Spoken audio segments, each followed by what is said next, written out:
Olá, tudo bem? Eu sou Priscila Ferraz, professora de Geografia, e hoje nós vamos ter uma aula sobre localização do território brasileiro. Estamos iniciando um semestre do EJA e não tive tempo de me apresentar para alguns alunos. Então, para começar, eu gostaria de fazer essa apresentação. Sei que é um tempo curto e preciso de uma aula um pouquinho mais rápida também, para que seja uma aula um pouquinho mais dinâmica. E estou me apresentando porque alguns já me conhecem, outros não. Mas para facilitar, eu estou na escola já fazem 12 anos e sempre trabalhei com o EJA. E como nós estamos nesse período remoto, eu gostaria de dar boas-vindas aos alunos. Eu já sabia que tinha alunos no primeiro ano, porém eu só estava com as turmas do primeiro B, dos segundos anos e terceiros anos. E não tive como pegar o primeiro ano A, mas agora as turmas estão comigo. E então eu estou me apresentando a vocês, né, para que a gente possa ter um bom relacionamento neste momento que estamos à aula à distância. Então, sempre que tiverem dúvidas, precisarem de ajuda, apoio, estou à disposição também. Espero que o conteúdo, a forma que eu trabalho, a maneira que eu estou colocando as aulas estejam fáceis para que vocês possam desempenhar também as atividades durante esse semestre. E sempre que precisar de alguma sugestão também, alguma dúvida, eu estou aberta também para que a gente possa melhorar sempre, tá bom? Então, falando um pouquinho sobre a aula anterior, gostaria de fazer um recapitulando. Na aula anterior, eu coloquei 2 vídeos, um link também para um texto na internet.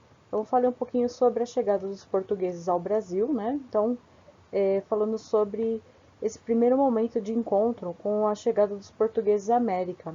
Então, foi o primeiro momento de encontro onde os portugueses chegaram e encontraram os povos indígenas no território brasileiro.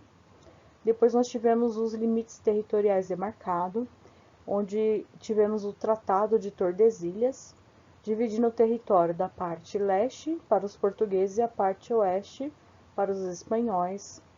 E aí nós temos também a parte onde povoar ou perder, que seria o quê? Onde o rei de Portugal vê que se ele não coloca, né, as pessoas para povoar o território, ele poderia perder as terras para os espanhóis. Então ele coloca pessoas de suas confianças, que seriam os donatários, e divide a terra em capitanias hereditárias, que mais tarde depois dão origem a algumas cidades brasileiras. Então aí ele coloca pessoas de sua confiança e essas terras passariam de herança, né, de pai para filho, para poder povoar o território e assim, consecutivamente, ele habitaria o território e assim não perderia suas terras para os espanhóis. E aí nós temos também a expansão territorial, que vem pelos bandeirantes e jesuítas, explorando terras mais adentro do território, e aí uma exploração econômica também com a cana-de-açúcar, a exploração, né, dos minérios em Minas Gerais. Nós temos também a borracha no Amazonas e assim sucessivamente com outras questões que vocês viram no vídeo que eu postei para vocês. Aí hoje, falando do território brasileiro, nós vamos falar algumas características importantes, falando sobre extensão, a sua localização, que é importante a gente ver essas características principais do território brasileiro. Então, para começar, falando sobre sua extensão. A gente sabe que o Brasil é um território bem extenso. E ele seria o quê? O quinto maior país mais extenso do mundo. Ele só perde para quem? Para a Rússia, para o Canadá, para a China e para os Estados Unidos. Mas quando a gente fala de extensão, para ter uma ideia, o Brasil tem 8.514.876 km². Mas falando de hemisfério, quando a gente fala de hemisfério, a gente fala sobre a linha do Equador, que divide em 2 hemisférios, norte, acima da linha do Equador, e sul, abaixo da linha do Equador. Então, os países mais extensos do mundo se localizam acima da linha do Equador. E somente o Brasil, em extensão maior, né, entre os maiores, está abaixo da linha do Equador. Então, veja só que interessante, né? A Rússia, em primeiro lugar, depois nós temos aí o Canadá, a China e os Estados Unidos, em extensão. E o Brasil ocupa grande parte aí, né, que a gente vai ver também um pouquinho mais pra frente, em extensão América do Sul. Os hemisférios. Aí, como eu tinha falado um pouquinho, né? A maior parte do território brasileiro ele está no hemisfério sul. Então, a linha do Equador, ele vai dividir a Terra em duas partes. Essas duas partes, que seria o quê? Metade de uma esfera. Uma esfera vai dar um hemisfério. Então, a parte que nós temos aí de um hemisfério são a linha divide, né, o Equador, hemisfério norte, que é acima da linha do Equador, e hemisfério sul, abaixo da linha do Equador. E nós temos o meridiano de Greenwich, que divide também duas partes. Então, nós temos o lado oriental, que seria o lado leste, ou o lado ocidental, que é o lado oeste, onde está localizado o Brasil. Então, o que vai ter essa divisão? O Brasil ele vai estar localizado quase que totalmente no hemisfério sul. Por quê? Uma pequena parte dele se localiza ao norte da linha do Equador. Se a gente fosse falar em porcentagem, seria o quê? 97% do território brasileiro está no hemisfério sul e 3% no hemisfério norte.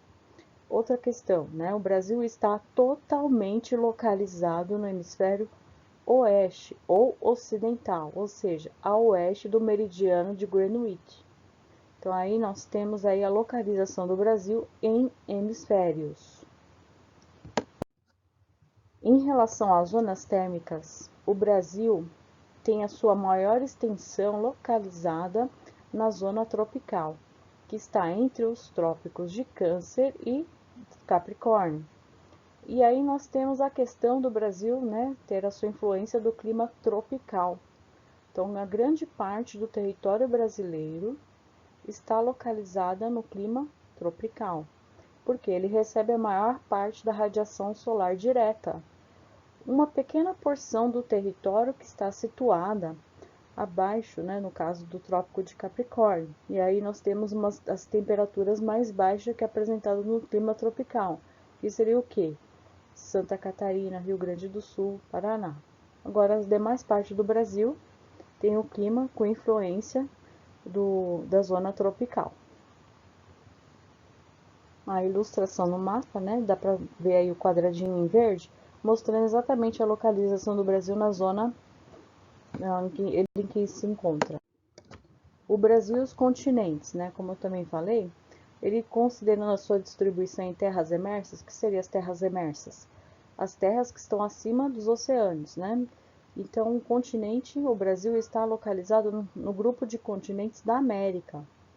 Então, a América, pela sua extensão, ele não é dividido. Por exemplo, América do Norte, Sul e Central. O continente americano é um só.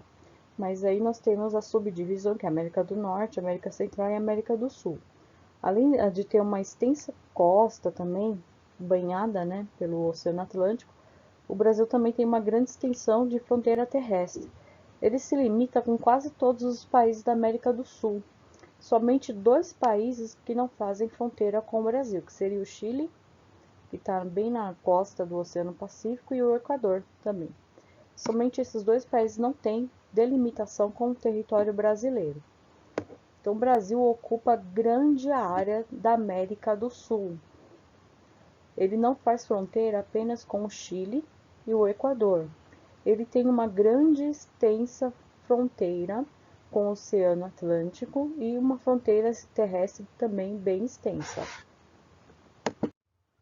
A questão do Brasil, né, pela sua extensão latitudinal e longitudinal. O Brasil, no caso da sua extensão, no sentido norte-sul, faz com que ele tenha aspectos do espaço, né, como diversos tipos de paisagem, elementos naturais, climas e vegetações diferenciados. Então, a gente vê a questão do sul do Brasil. Como ele está numa área de clima subtropical, lá as vegetações estão mais adaptadas a climas mais frios. Enquanto no norte do Brasil, nós temos vegetações adaptadas a climas mais quentes.